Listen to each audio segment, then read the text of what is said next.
Yaorana, c'est Eric et voici votre lecture angélique pour la semaine du 24 au 30 avril 2017. J'espère que vous allez bien, que vous avez passé une belle semaine de manière unanime autour de moi. Il y a eu beaucoup de fatigue. Je vous cache pas que je ne sais pas de quel ordre elle est. Maintenant, je rapporte juste un fait que j'ai observé autour de moi et aussi en moi, énormément de travail intérieur, encore de nettoyage. Et puis c'est assez accompagné du temps finalement qui s'est rafraîchi, en tout cas sur la région parisienne. Donc là nous rentrons dans une semaine de nouvelle lune. Je laisse soin à tous les merveilleux astrologues et numérologues d'en parler, dont la vidéo de Bérangère que j'attends avec impatience. Donc c'est en tout cas, nous sommes en phase de lune décroissante. Je sais que personnellement ce sont toujours des phases que j'appréhende un peu parce qu'elles me drainent beaucoup plus. J'ai l'impression en lune décroissante de nettoyer beaucoup plus de choses.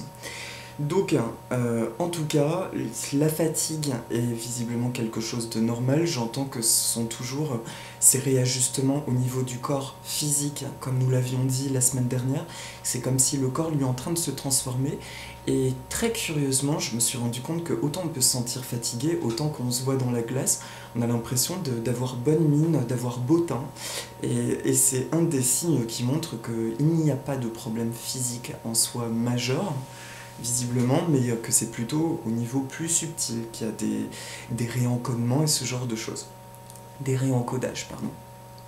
Alors cette semaine, du coup, avant de faire l'oracle, pareil, je vous cache pas non plus que j'ai reçu un soin il y a 3 jours et que je suis un petit peu cuit les petits oiseaux. Du coup, j'ai hésité à faire la vidéo et j'ai senti que c'était juste toujours de le faire, mais bon, si vous me sentez un peu planant, c'est normal.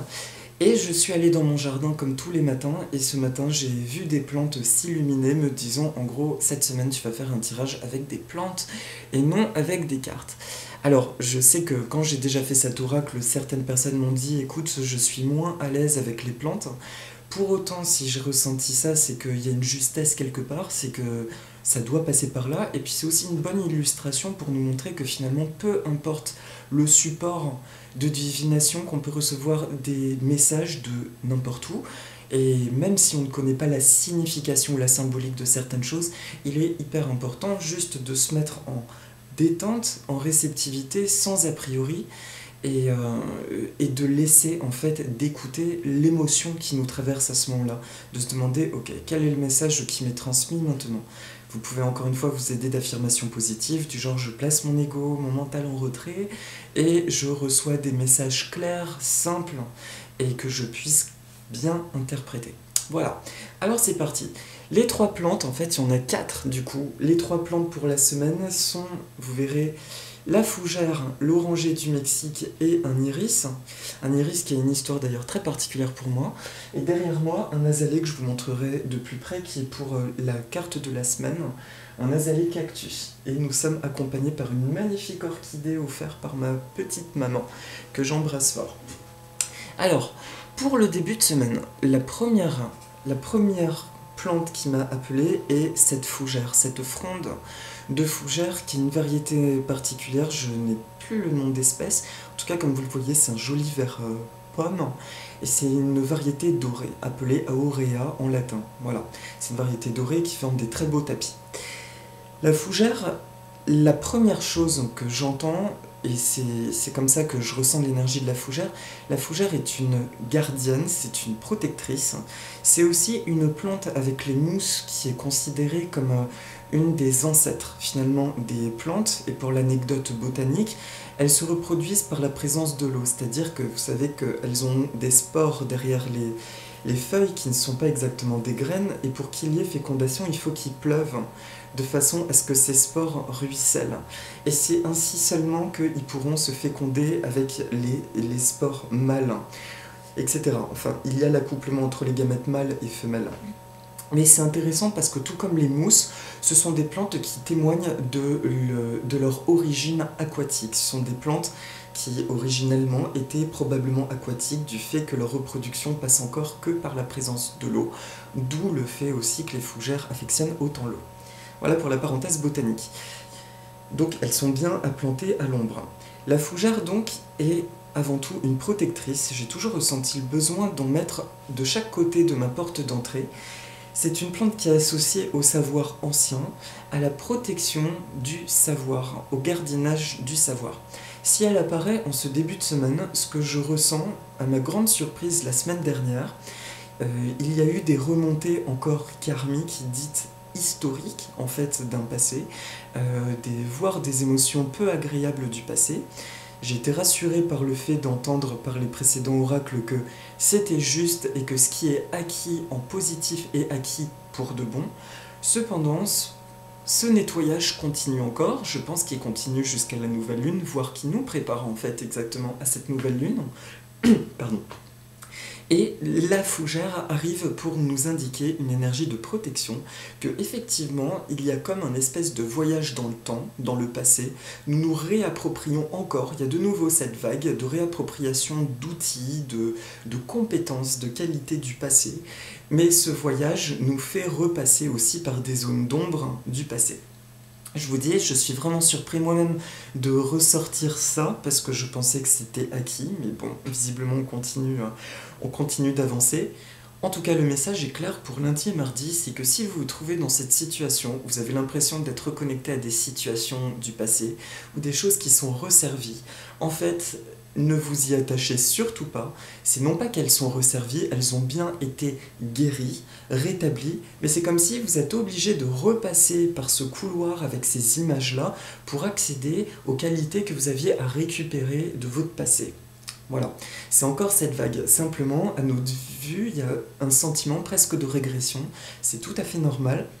Et encore une fois, la présence de cette plante nous conseille de rester en confiance, que même si nous voyons des choses qui nous évoquent des expériences douloureuses, ce sont juste des illusions, des choses qui ont bien été rétablies, simplement elles circulent dans notre paysage visuel, uniquement visuel.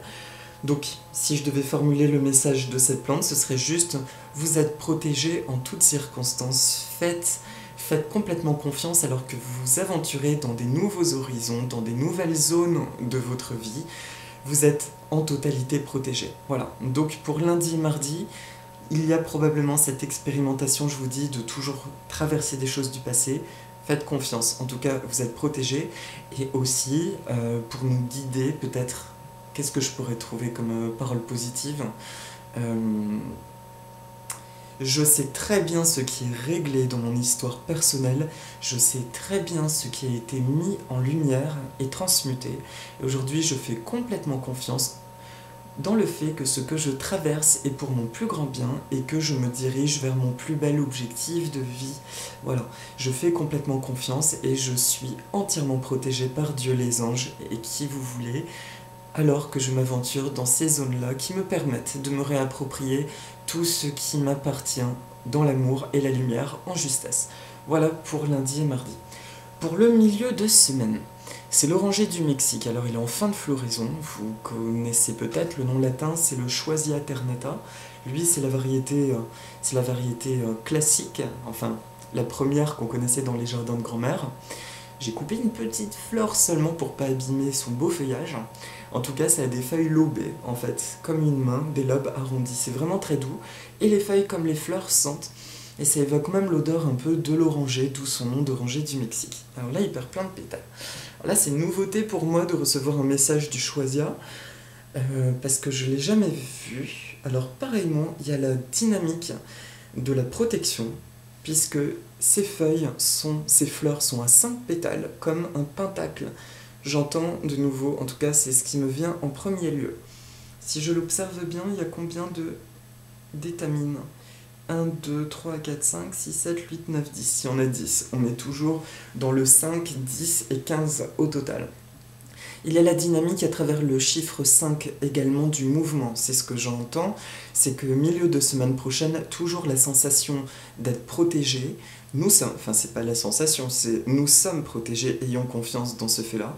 Mais aussi ça implique, et j'ai pas vu, tiens, il y a 5 fleurs en plus qui sont épanouies. 5 fleurs, 5 étamines. Alors là je retrouve 3 fois carrément même 4 fois le chiffre 5. Ça m'évoque tout de suite dans le livre de Dorine Virtue, Le nombre des anges, le 5, le mouvement. Mais là, pour qu'il soit en telle résonance de chiffres, ça veut dire qu'il y a des grands mouvements qui grondent dans le ciel. C'est ce qui est dit dans ce livre de Dorine, dans le 555.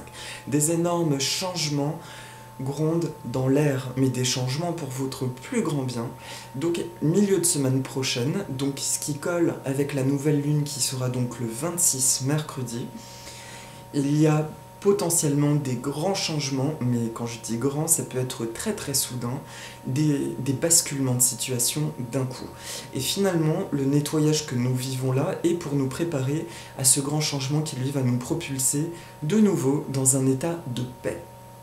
Alors je préfère vérifier plutôt que de dire des bêtises. Alors on me dit, c'est pas la notion de paix, alors qu'est-ce que c'est du coup ? Donc quoi ? De bien-être, en tout cas. Nous ressentirons, il y aura une compréhension de ce que nous avons expérimenté là ces 15 derniers jours, ces mouvements, ces grands états de fatigue. Il y aura cette sensation d'être arrivé comme au sommet d'une montagne, d'avoir enfin une bouffée d'air, de respirer et de mieux comprendre pourquoi nous sommes passés par ces étapes-là. Mais aussi un sentiment d'être de nouveau ancré, beaucoup plus dans notre soleil intérieur, c'est-à-dire dans notre connaissance de nous, dans cette joie aussi de l'action. Voilà. Donc l'oranger du Mexique me parle de joie, me parle de protection, et me parle enfin de grands changements. C'est, je crois, le truc le plus fort. Et pareillement, du coup, je te demande si tu veux bien me donner une phrase clé. Quel est ton message ? Ce serait de l'ordre, du coup, de... À travers ces grands changements, tu es protégé, aimé, et tu accèdes à une plus grande joie de vivre. Voilà, c'est ça qui me vient. Donc il y a vraiment la notion de ploup, on switch vers quelque chose de beaucoup plus joyeux, d'optimiste. Et puis la couleur blanche aussi qui est associée aux anges et à Dieu. Donc il y a aussi une transition là. Il y a une transition entre la fougère qui, elle, est profondément terrestre, aquatique, qui est une gardienne des secrets terrestres. Là, on va vers quelque chose de beaucoup plus spirituel, de beaucoup plus divin. Donc de nouveau, nous requittons des problématiques plus ou moins terrestres, peut-être un peu lourdes, qui ont pu être des déménagements, des disputes, des problématiques sur un plan vraiment matériel. Et là, en milieu de semaine, on ressent de nouveau cette légèreté. Ayez confiance encore une fois.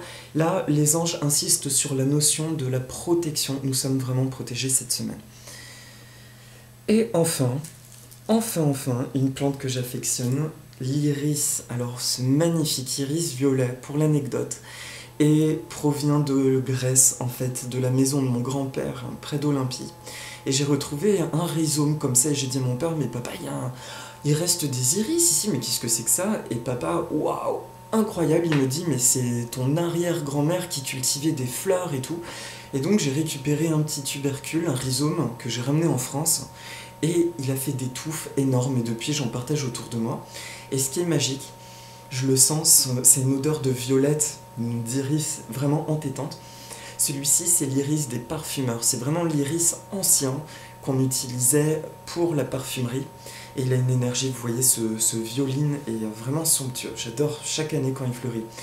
L'iris, c'est très complexe, entre guillemets. Ce qui me vient, moi, en tant qu'Éric, c'est que l'iris, du coup, est associé à la famille. Pas seulement en lien avec mon histoire, c'est plutôt le contraire. C'est par cette symbolique de famille que j'ai senti un lien fort avec mes racines.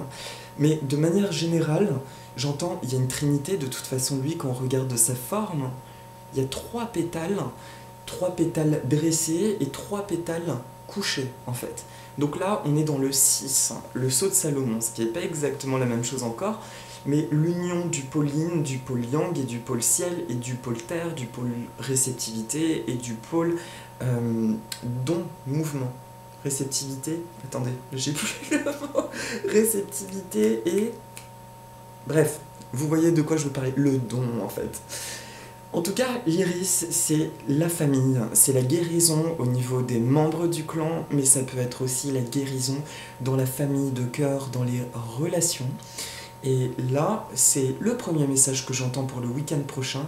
Il y a quelque chose de l'ordre de nouveau de retrouvailles, ça peut être avec une famille de cœur, ça peut être des rencontres, des retrouvailles, des guérisons de la famille, mais de nouveau, une vague, finalement je me dis que c'est assez cyclique, une vague de reconnexion avec des lumières, des âmes qui vibrent avec nous, avec la famille d'âmes. Ça c'est le premier message. Le deuxième message, c'est l'arc-en-ciel. Alors l'arc-en-ciel, je vais faire rire des copains-copines à qui je recommande souvent de faire rentrer un arc-en-ciel par leur chakra couronne en leur disant bah, écoute, tout le monde fait ça quoi. C'est le chakra couronne accueille cet arc-en-ciel qui purifie du coup tous les chakras, c'est quelque chose que j'aime bien faire. Il est associé à ça par la mythologie grecque. Et alors pour ne pas me tromper, j'ai sorti un livre, là en conscience, Pouvoir caché et langage secret des fleurs de Martin Monestier, illustration originale d'Ingrid Krivalski-Stromboni. Et là je vais vous lire en fait ce qui est dit sur l'iris, un des messages dans la mythologie. En tout cas c'est ce que je sens qu'il faut que je fasse. L'iris, la déesse vierge, est dans la mythologie grecque la fille de l'océanide Électre et du titan Thomas. Elle est chargée de distribuer les messages des dieux, ce qu'elle fait en portant une écharpe aux couleurs de l'arc-en-ciel.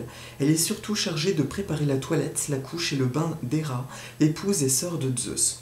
Selon la légende, Iris embaumait de son parfum Héra lorsque celle-ci revenait des enfers. Pour cela, elle symbolise le lien entre la terre et le ciel. Lorsque Iris devint amoureuse de Zéphyr, Héra en fut furieuse et elle changea sa divine camériste en arc-en-ciel.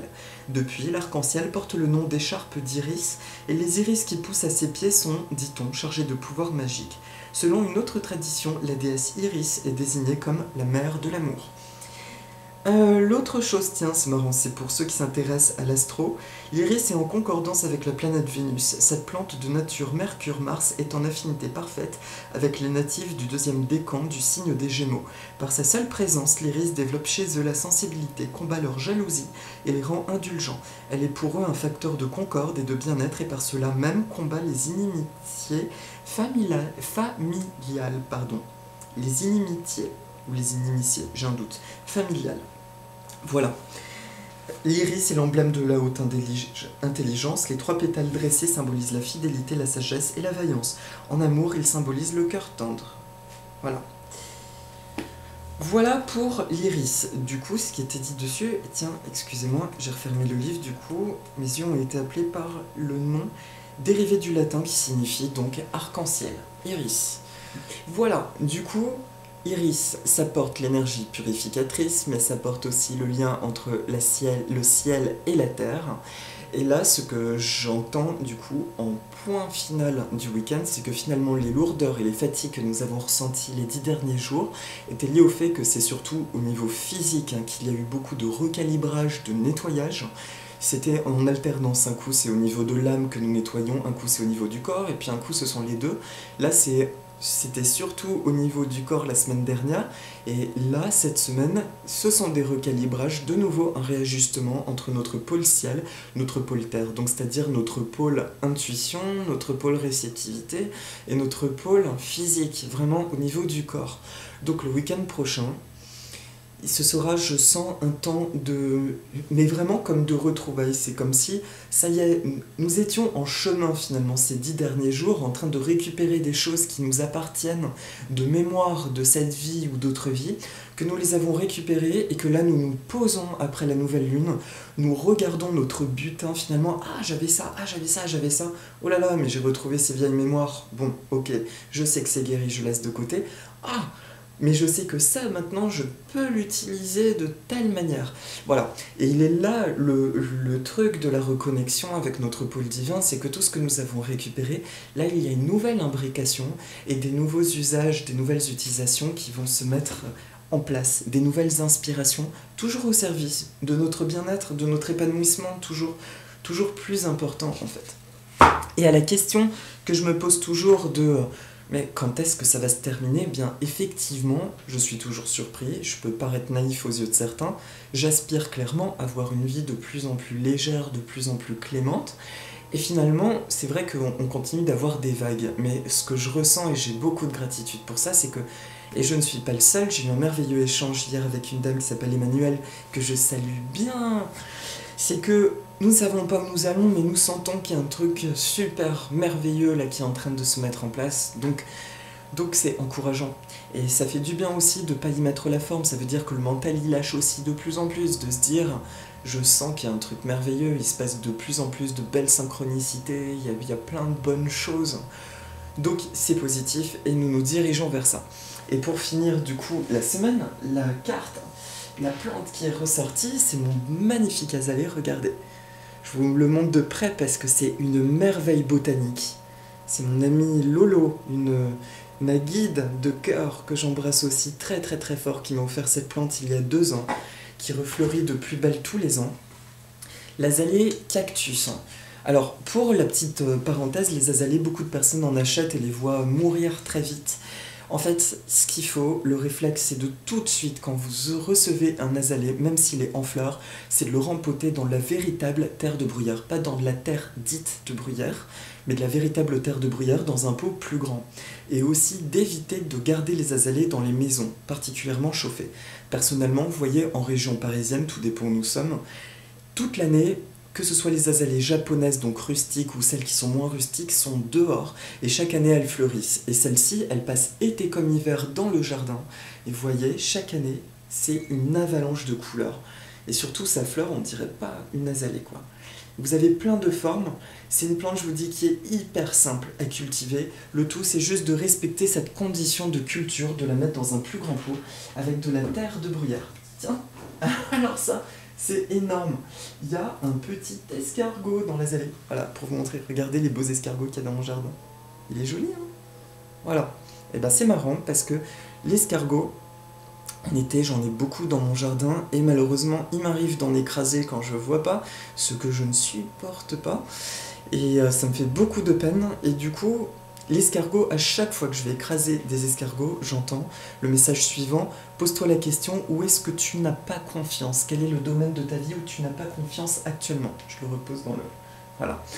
Donc l'escargot est venu, s'est invité avec l'azalée, qui lui-même parle de confiance. L'iris, l'oranger du Mexique, la fougère nous parlait de protection, l'iris de l'arc-en-ciel qui a vraiment de nouveau cette connexion, ce pont entre ce que nous avons récupéré et comment nous l'utilisons, ça y est, ça se resynchronise. L'azalée, son message est clair, c'est même si les apparences te montrent que le chemin est lent, que les choses ne se mettent pas en place, fais confiance parce que le ciel travaille déjà en coulisses et il se passe déjà plein de choses.